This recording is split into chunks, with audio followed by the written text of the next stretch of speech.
الحمدللہ نحمدہ ونصلی علی رسولہ الکریم رب اشرح لی صدری ویسر لی امری واحلل عقدۃ من لسانی یفقہوا قولی۔ یہ آیات ان یہودیوں کے بارے میں ہے کہ جو اللہ تعالیٰ نے آپ صلی اللہ علیہ وسلم کو علم و فضل اور جاہ و جلال اور عزت عطا کی تھی، اس پر یہودی جلتے تھے، تو اسی کے بارے میں ان آیات میں ذکر کیا گیا ہے۔ اعوذ باللہ من الشیطان الرجیم، بسم اللہ الرحمن الرحیم۔ ام لہم نصیب من الملک، کیا ان کا کچھ حصہ ہے سلطنت میں؟ فَإِذًا لَا يُؤْتُونَ النَّاسَ نَقِيرًا، پھر تو یہ نہ دیں گے لوگوں کو ایک تل برابر۔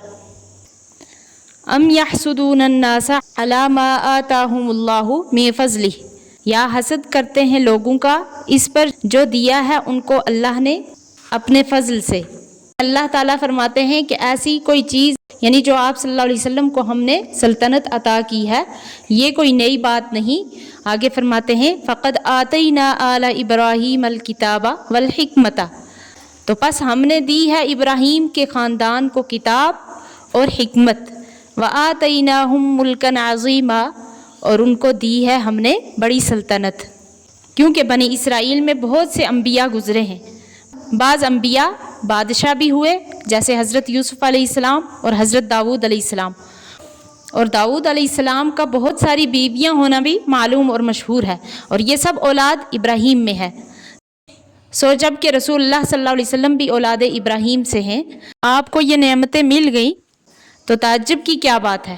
تو پس ان انبیاء علیہ السلام کے زمانہ میں بھی جو کہ خاندان ابراہیم علیہ السلام سے گزر چکے ہیں، جو لوگ موجود تھے ان کے بارے میں فرمایا فَمِنْهُمْ مَنْ آمَنَ بِهِ، پھر ان میں سے کسی نے اس کو مانا، وَمِنْهُمْ مَنْ صَدَّ عَنْهُ، اور کوئی اس سے ہٹا رہا، وَكَفَى بِجَهَنَّمَ سَعِيرًا، اور کافی ہے دوزخ کی بھڑکتی آگ۔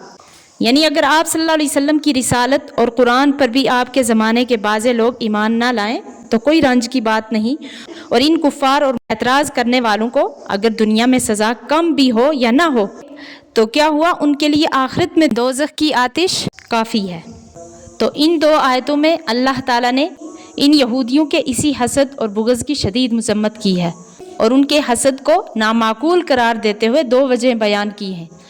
ایک وجہ اس آیت میں بیان کی اور دوسری وجہ اس آیت میں بیان کی، لیکن دونوں کا حاصل ایک ہے، یعنی تمہارا حسد کس بات پر ہے؟ اگر اس پر ہے کہ اصل صاحب سلطنت تم ہو، تمہاری ہی سلطنت ان کو مل گئی، اس کا غلط ہونا تو کھلا ہوا ہے کہ تم سلطنت سے خود محروم ہو، اور تمہیں کچھ حصہ سلطنت کا مل جاتا تو تم ایک کوڑی بھی کسی کو نہ دیتے۔ اور اگر تمہارا حسد اس پر ہے کہ اگرچہ سلطنت ہمارے پاس سے ان کے پاس نہیں گئی پھر بھی ان کو کیوں ملی، یعنی آپ صلی اللہ علیہ وسلم کو نہیں ملنی چاہیے تھی، ان کو سلطنت سے کیا تعلق ہے؟ تو اس کا جواب یہ دیا کہ یہ بھی انبیاء کے خاندان سے ہیں جن میں سلطنت پہلے سے ہوتی آئی ہے، اس لیے کسی اجنبی جگہ سلطنت نہیں آئی، لہٰذا تمہارا حسد کرنا نامعقول ہے۔ تو حسد کس کو کہتے ہیں، یعنی حسد کی کیا تعریف ہے اور اس کا کیا حکم ہے اور اس کے کیا نقصانات ہیں؟ تو حسد کی تعریف یہ ہے کہ دوسرے آدمی کی نعمت کے بارے میں یہ خواہش رکھنا کہ اس سے یہ نعمت زائل ہو جائے، یہ حسد کہلاتا ہے اور یہ حرام ہے۔ جیسے کہ حدیث میں آپ صلی اللہ علیہ وسلم نے فرمایا ایاکم والحسد فإن الحسد یأکل الحسنات کما تأکل النار الحطب، یعنی تم حسد سے بچو اس لیے کہ حسد نیکیوں کو اس طرح کھا جاتا ہے جس طرح آگ لکڑی کو کھا جاتی ہے۔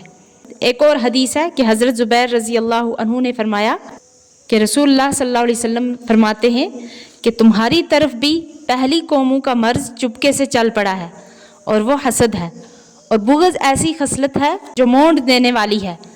میں یہ نہیں کہتا کہ وہ بالوں کو مونڈتی ہے بلکہ دین کو مونڈ دیتی ہے۔